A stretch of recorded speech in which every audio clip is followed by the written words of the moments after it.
गु मतलब अज्ञान, रू मतलब प्रकाश और ज्ञान। अज्ञान अंधकार जिस गुरु के ज्ञान रूपी प्रकाश से निवृत्त हो। गुरु व्यापक है, गुरु शाश्वत है, गुरु का ज्ञान भी अमर है, अजर है। और ये परंपरा बहुत प्राचीन और बहुत पुरातन है।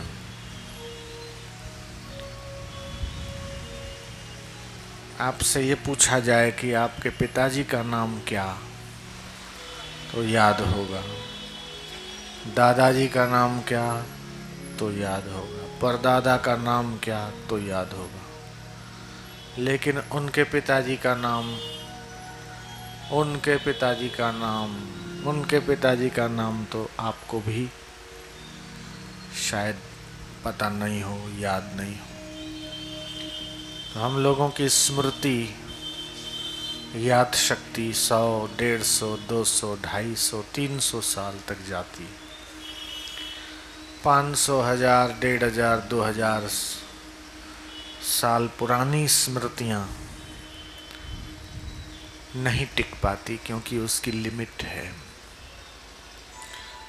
लेकिन आप लोग जिस परंपरा के साथ जुड़े हैं और मैं जिस परंपरा के साथ जुड़ा हूं, उस परंपरा का वर्णन भागवत में, वेदों में, पुराणों में आया है। शंकरम शंकराचार्यम केशवम बादरायणम सूत्र भाष्य कृतौ वंदे भगवन्तौ पुनः पुनः। कि सबसे पहले जब मनुष्य ने जीना सीखा, दूसरे को पहचानना सीखा, खाना पीना कपड़े पहनना सीखा, और तभी से कोई धर्म, कोई संस्कृति अगर इस धरती पर है तो वो है सनातन संस्कृति। गीता पढ़ते हैं तो पता चलता है कि भगवान कृष्ण कहते हैं कि ये ज्ञान मैंने सबसे पहले सूर्य को दिया था। सूर्य मेरे पर पहले शिष्य हैं, उसके बाद ये ज्ञान आगे से आगे, आगे से आगे चलता रहा।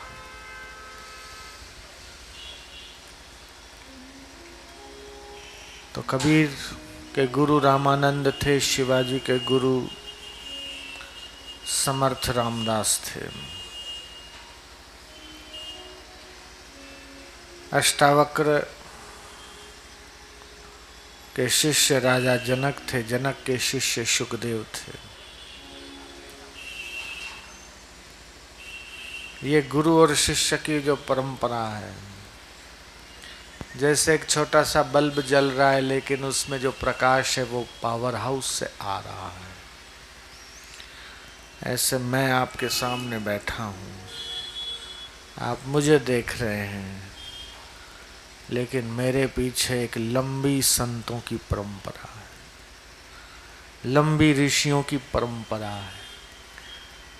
मैं वेदव्यास के साथ जुड़ा हूँ, मैं अत्रि के साथ जुड़ा हूँ, मैं वशिष्ठ के साथ जुड़ा हूँ, मैं पाराशर के साथ जुड़ा हूँ, मैं अंगिरा के साथ जुड़ा हूँ, मैं सप्तऋषियों के साथ जुड़ा हूँ, मैं जिन्होंने वेद लिखे, जिन्होंने वेद बनाए, उन ऋषियों के साथ मैं जुड़ा हूँ।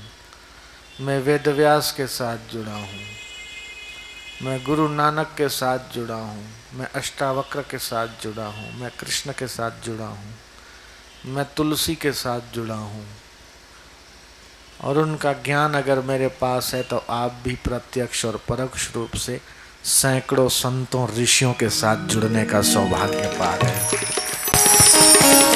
तो वंदे सतगुरु परंपराम, उस आदि अनादि सदगुरु परंपरा को हमारा प्रणाम है। यह परंपरा शाश्वत है, ये परंपरा आगे भी चलती रहेगी, इसे कोई मिटा नहीं सकता। अगर सारे शास्त्रों को तुम समुद्र में फेंक दो, सारी किताबों को नदी में, तालाब में फेंक दो, अथवा जला दो। एक भी धर्म की पुस्तक इस संसार में बच न पाए, तुम सबको स्वाहा कर दो। तालाब में, समुद्र में, दरिया में फेंक दो। सारे मंदिरों को, सारे धर्म स्थानों को तोड़ के जमीन दोस्त कर लो।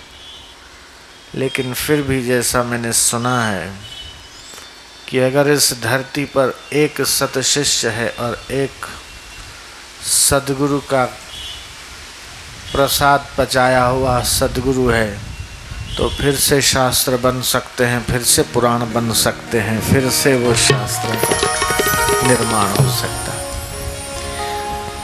तो वो बुद्धि योग है। ज्ञान का कभी विनाश नहीं। हाल ही का पैदा हुआ बछड़ा, उसको कौन सिखाता है कि कैसे दूध पिया जाता है, कैसे खड़ा हुआ जाता है। चिड़िया प्रेग्नेंट होती है, कौन उसको समझाता है कि कैसे घोंसला बनाया जाता है, घर कैसे बनाया जाता है। उसको भी तो कोई बुद्धि देने वाला है। आकाश में बादल मंडराते हैं और बारिश होने की तैयारी होती है। चींटियों को, मकोड़ों को कौन अक्ल देता है कि अपने अंडों को तुम ऐसी जगह ले जाओ जहां पानी नहीं आ पाए। उनको भी तो ज्ञान देने वाला वो परमात्मा है।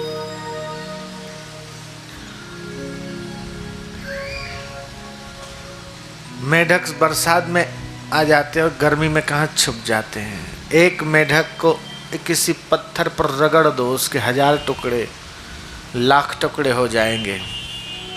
लगेगा कि अब वो मर गया, लेकिन बारिश पड़ेगी तो जितने मेढक के टुकड़े होंगे उतने 100 या उतने 1000 या उतने लाख मेढक फिर से तैयार हो जाएंगे। तो इस संसार में कोई भी चीज नष्ट नहीं की जा सकती।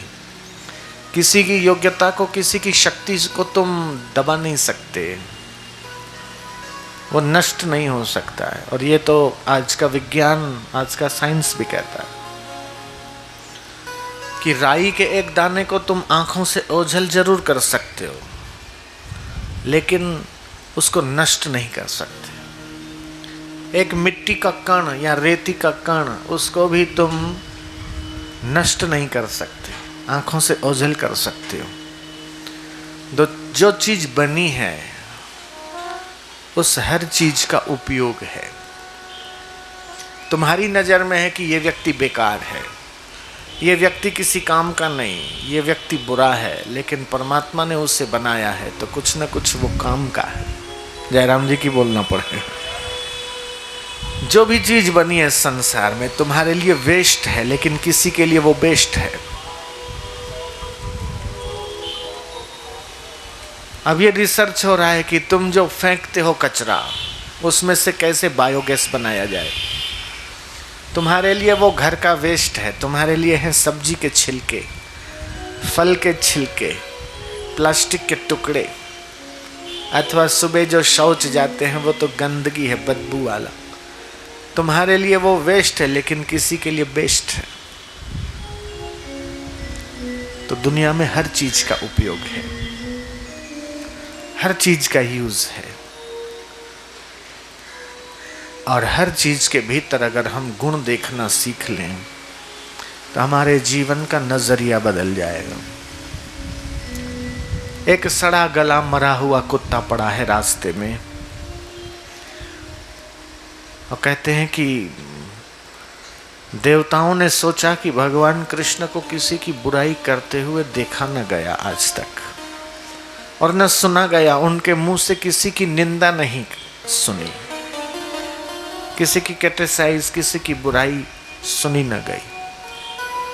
हम लोग गाते तो हैं निंदा किसी की हम किसी से भूल कर भी ना करें, लेकिन ये बात बोलने तक रह जाती है, जीवन में नहीं उतर पाती। जयराम जी की बोलना पड़ेगा। किसी से ईर्ष्या न करो, किसी से निंदा न करो। बोलना अलग चीज है और जीवन में इसको घटाना ये ऊंची चीज है। ठीक है, बोलते हैं, बोलते बोलते शायद एक दिन ये जीवन में उतर जाए कि निंदा और ईर्ष्या से हम लोग बचें। तो वो देवता सड़े गले मरे हुए कुत्ते का भेष बना के रास्ते में पड़ गया और कृष्ण जा रहे हैं ग्वाल बालों के साथ। नजर पड़ी, किसी ने कहा कि ओहो हो कितनी बदबू आ रही है, छी।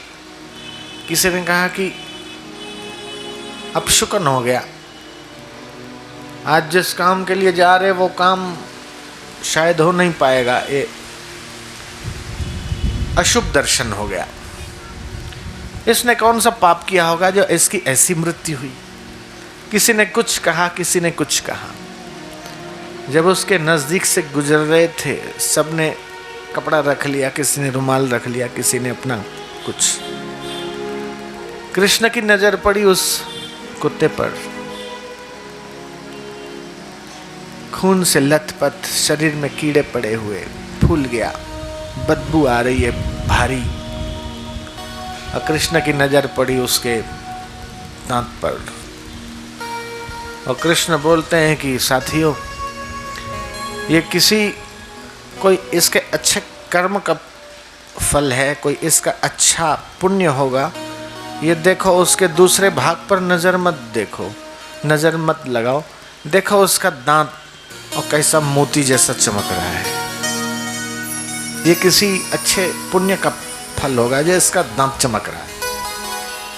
तो कृष्ण की नजर उसकी बदबू पर नहीं जा रही है, उसकी फूले हुए खून से लथपथ हुए कीड़े वाले शरीर पर नजर नहीं जा रही है।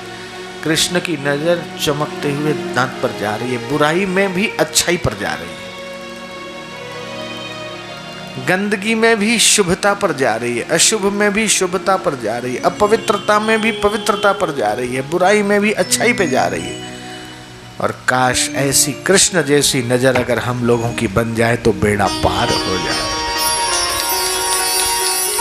हम लोग अक्सर एक दूसरे में बुराइयां झांकने की कोशिश करते हैं, और ये बात सच है कि जो जैसा चश्मा पहनता है उसको वैसी दुनिया दिखाई देती है। हरा चश्मा तो हरी दुनिया, लाल चश्मा तो लाल दुनिया। हमने कैसा चश्मा पहना है?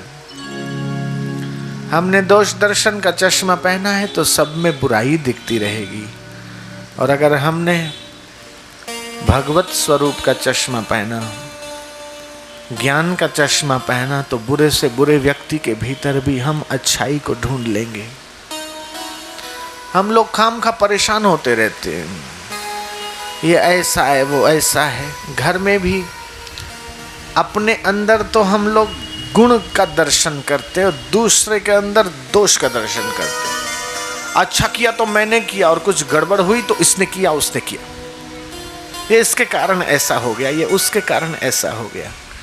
कहीं ना कहीं अपने भीतर भी कुछ कमी रही होगी, अपने अंदर भी दोष रहे होंगे, अपने अंदर भी कोई ना कोई नुक्स होगा, और इसलिए हमें दूसरों के अंदर नुक्स दिखाई देते। तो मेरी आपसे ये प्रार्थना है कि आप ऐसा ज्ञान का चश्मा पहन लीजिए, ऐसा सद्गुण का चश्मा पहन लीजिए कि इस दुनिया में लाख बुराइयां हो, लाख दोष हो, कितना ही कुछ गड़बड़ हो, लेकिन आपको वो न दिखे।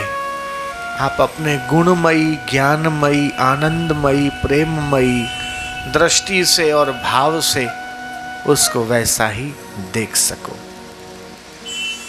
फिर ये जगत दुखदाई नहीं रहेगा, ये जगत आनंदमय हो जाएगा। आनंदानि इमानि भूतानि जायन्ते। तो कहने का मतलब कि तुम अपनी राह पर चलते रहो, विघ्न बाधा आएंगे, संकट आएंगे। भगवान राम के जीवन में कितने संकट आए, कृष्ण के जीवन में कितने संकट आए, और जिसके जीवन में संकट नहीं आते उसने जीवन जीने का मजा ही नहीं लिया। जयराम जी की बोलना पड़ेगा। जिसके जीवन में विघ्न बाधा और प्रॉब्लम नहीं आए उसने जीवन जीने का मजा ही नहीं लिया। रसोई घर में हल्दी है, गुड़ है, चीनी है, राई है, जीरा है, सारे मसाले हैं, चीनी भी है, गुड़ भी है, लेकिन इमली नहीं और मिर्ची नहीं, काली मिर्च नहीं है और सौंठ नहीं है, तो वो रसोई घर पूर्ण नहीं है, अधूरा है। केवल मीठा ही मीठा है, तीखा नहीं है, कड़वा नहीं है, तूरा नहीं है, इमली नहीं है, काली मिर्च नहीं है, लाल मिर्च नहीं है, हरी मिर्च नहीं है, अदरक नहीं है, कैसे भोजन बनेगा? केवल मीठा ही मीठा सबसे अच्छा नहीं लगेगा। केवल रसगुल्ले ही रसगुल्ले खाओगे तो बोर हो जाओगे। थोड़ी मिर्ची भी चाहिए, काली मिर्च भी चाहिए, अदरक भी चाहिए, तो पूर्णता होती है। ऐसे ही जिसके जीवन में सिर्फ सुख ही सुख है, सिर्फ अनुकूलता ही अनुकूलता है,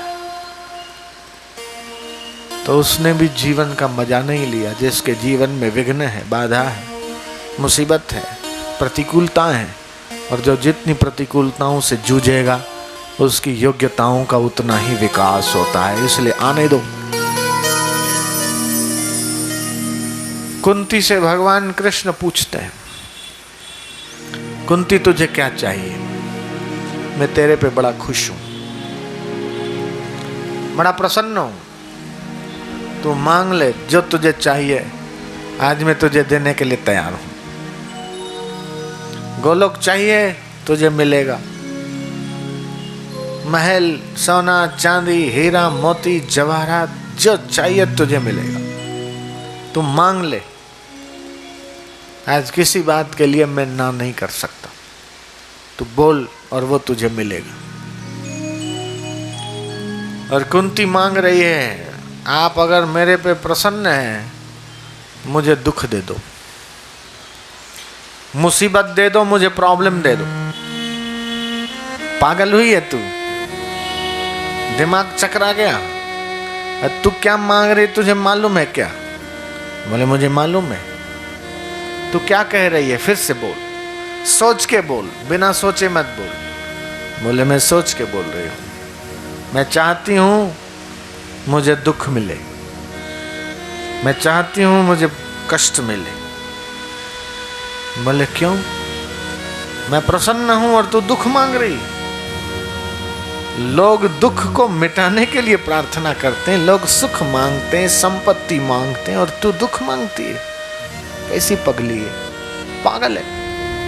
बोले नहीं, मैं सोच के बोल रही हूं, मैं इसलिए दुख मांग रही हूं क्योंकि सुख और संपन्नता में, सुख और सुविधा में आपको लोग भूल जाते हैं। जितना सुख मिलता है उतना आपसे दूर हो जाते हैं। यश मिलता है आपसे दूर हो जाते हैं, मान बढ़ाई मिलती है आपसे दूर हो जाते हैं, संपन्नता मिलती है आपसे दूर हो जाते हैं। और पीड़ा आती है, दुख आता है, प्रॉब्लम आता है, मुसीबत आती है, तो भगवान की याद और ज़्यादा हो जाती है। और जिसमें ईश्वर की याद, आपकी याद ज़्यादा हो, वो दुख मुझे प्यारा लग रहा है। और जिसमें आपकी याद नहीं, वो सुख भी मुझे कंटीला लग रहा है, पीड़ादायक लग रहा है। कैसी बुद्धि है कि दुख में भी वो भगवान की कृपा का दर्शन कर रही है। इसलिए जो आ जाए उसका स्वागत करो, जो भी आ जाए, सुख आ जाए स्वागत करो, दुख आ जाए स्वागत करो, अनुकूलता आ जाए स्वागत करो, प्रतिकूलता आ गई वेलकम करो, जो भी आ जाए वाह। अपने हृदय को शीतल रखो, अपने हृदय को आनंदित रखो।